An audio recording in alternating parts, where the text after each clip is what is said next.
नमस्कार दोस्तों, कैसे हैं आप सभी।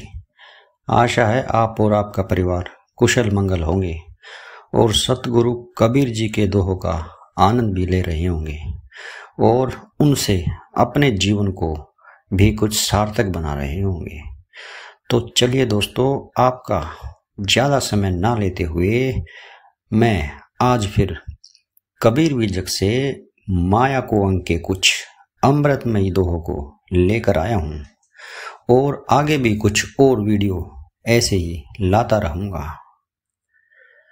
माया को अंक शुरुआत करने से पहले मैं आपको एक वृत्तांत सुनाना चाहता हूं दोस्तों, जिससे ये प्रमाणित होता है कि माया ने सुर, असुर, देवता, मुनि किसी को भी नहीं छोड़ा, सभी को अपने जाल में फंसा कर रखा। तो ये किस्सा है दोस्तों नारद मुनि जी का, जो इस प्रकार है। एक समय नारद मुनि ने बैकुंठ में जाकर भगवान विष्णु जी से कहा कि महाराज, अब मैंने आपकी माया को जीत लिया है। भगवान विष्णु जी मुस्कुरा कर बोले कि आप बड़े ज्ञानी हैं, आपके लिए माया को जीत लेना क्या बड़ी बात है। इस पर नारद मुनि फूले नहीं समाये। थोड़ी देर के बाद भगवान विष्णु जी ने नारद मुनि जी से कहा कि आज हम कान्यकुंज देश के राजा से मिलने जा रहे हैं, तो अगर आप चाहें तो हमारे साथ गरुड़ पर सवार हो सकते हैं। यह सुनकर नारद जी भी भगवान विष्णु जी के साथ चल पड़े। कान्यकुंज देश की सीमा पर एक बहुत ही सुंदर ताल बना हुआ था, जिसे देखकर नारद जी बड़े ही मोहित हो गए और विष्णु जी ने अपने गरुड़ को वहां पर उतार दिया। नारद जी स्नान के लिए नदी में घुसे ही थे और डुबकी लगाकर जो ही ऊपर उछले तो वो स्त्री हो गए। और इस बीच में विष्णु जी गरुड़ पर चढ़कर वैकुंठ को लौट आए। नारद जी स्त्री वेश में विचारने लगे कि मैं एक सुंदर युवा स्त्री हूं, तो मेरे योग्य पति भी मिलना चाहिए। इतने में वहां का राजा शिकार खेलता हुआ आन पहुंचा और स्त्री पर मोहित होकर पूछा कि तुम किस देश की कन्या हो और इस वन में क्या करने आई हो। स्त्री बोली कि मैं कुछ नहीं कह सकती, आपको जो उचित लगे वो कीजिए। राजा उस सुंदरी को घोड़े पर बैठाकर अपने राजमहल ले आए और अपनी पटरानी बना लिया और दोनों ही बड़े प्रेम से रहने लगे। समय पाकर रानी को 12 पुत्र और 12 कन्याओं की प्राप्ति हुई और उन 12 लड़कों और कन्याओं की शादी के बाद उनको 12-12 और पोते और नातियां प्राप्त हुई। अब तो रानी को बड़ा अहंकार हुआ कि मेरे बराबर संसार में कौन भाग्यवान हो सकता है। इस तरह रानी रूप नारद के 60 वर्ष बीत गए। उस समय एक दूसरे देश के राजा ने उस पर चढ़ाई कर दी और युद्ध में रानी के सभी पुत्र मारे गए। रात को जब लड़ाई बंद हुई तो रानी अपने पति को लेकर लड़कों के छिन्न भिन्न मृतक शरीर उठा लाई और बहुत ज्यादा विलाप करने लगी और सोचने लगी कि मुझ जैसी अभागी इस संसार में कोई और नहीं है। तो नारद जी के इस दुख को देखकर भगवान विष्णु को बड़ी ही दया आई, तो वो एक ब्राह्मण का रूप धारण करके वहां पर प्रकट हो गए और कहने लगे, तुम्हारे इस रोने पीटने से कुछ भी नहीं होगा, तुम्हारे पुत्र प्यासे मारे गए हैं, तो इसलिए तुम जल्दी से स्नान करो और उनको तिलांजलि दो, जिससे उनकी प्यास बुझे और मंत्र हम पढ़ देंगे। ऐसा सुनकर रानी झटपट उसी ताल में स्नान को घुसी और जब गोता लगाकर पानी के ऊपर सिर निकाला तो जटा लटकाए, मूछ बढ़ाए नारद का रूप हो गई और वो चक्की होकर इधर उधर देखने लगी। भगवान भी अपना रूप धारण करके नारद से बोले कि मुनि जी क्या देख रहे हैं, अपनी लंगोटी पहनिए और हमें राजा से मिलने जाना है। नारद जी दौड़कर भगवान के चरणों पर गिर पड़े और कहा कि धन्य आपकी माया, वह आपके ही अधीन है और मैं आपकी शरण में हूँ। भगवान मुस्कुरा कर बोले कि आप यह कैसी बहकी बहकी बातें कर रहे हो? अभी तो आपने छीन भर हुआ है और गोता लगाया था। नारद जी बोले कि अब रहने भी दीजिए प्रभु, अब मुझे उस राजा के पास मिलने के लिए नहीं जाना है। तो कहने का अर्थ ये है दोस्तों कि माया ने किसी भी मुनि, मनुष्य, देवता, सुर, असुर किसी को नहीं छोड़ा। तो चलिए दोस्तों, अब सतगुरु कबीर द्वारा माया को अंग से कुछ ऐसे ही दोहों को सुनते हैं और माया की प्रचंडता और प्रभाव को जानते हैं। या मारा जग भरमिया, सबको लगी उपाद, यही तारन के कारणे जग में आए साध।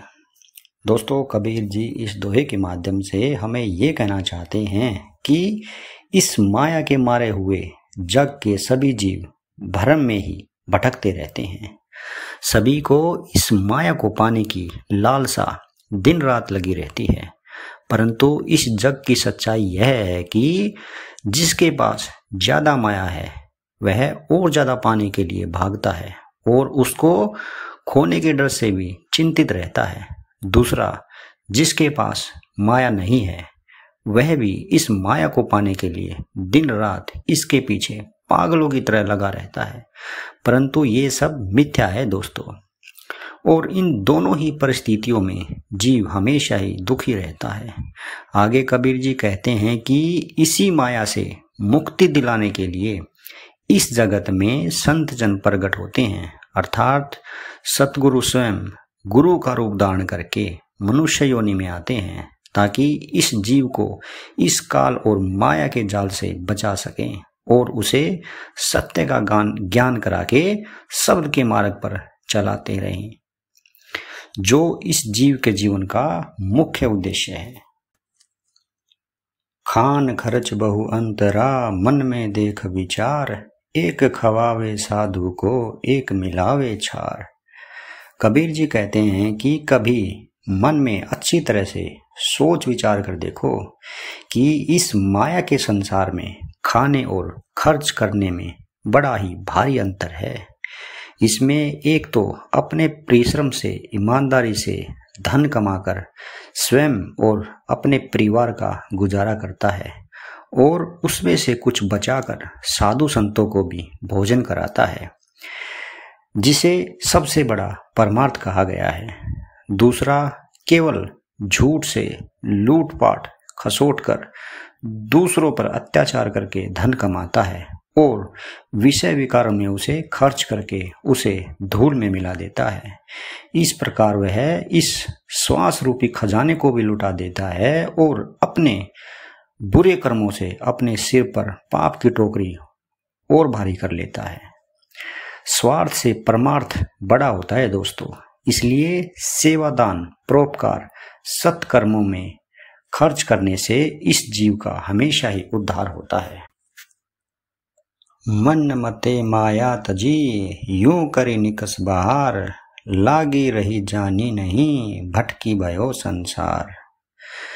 दोस्तों, कबीर जी इस दोहे के माध्यम से कहना चाहते हैं कि बिना सोचे समझे और बिना ज्ञान वैराग्य के अपने मन के कहने पर मनुष्य इस माया को त्याग कर और अपनी घर गृहस्थी से बाहर निकल जाता है, अर्थात वन में चला जाता है और साधु संतों का वेश धारण कर लेता है, परंतु माया तो इसके साथ हमेशा ही ज्यों की त्यों लगी रहती है और वह इसे समझ भी नहीं पाता, अर्थात उसके मन में यहाँ भी अपने परिवार, रिश्ते, नातों, दोस्तों के प्रति अभी भी मन में उतनी ही सोच रहती है जितना कि वह संसार में रहते हुए करता है और उसके मन में भी जितने विषय विकार थे वे भी ज्यों की तो ही रहते हैं और वह इस बात को समझ भी नहीं पाता और ऐसे ही व्यर्थ में भटकता रहता है।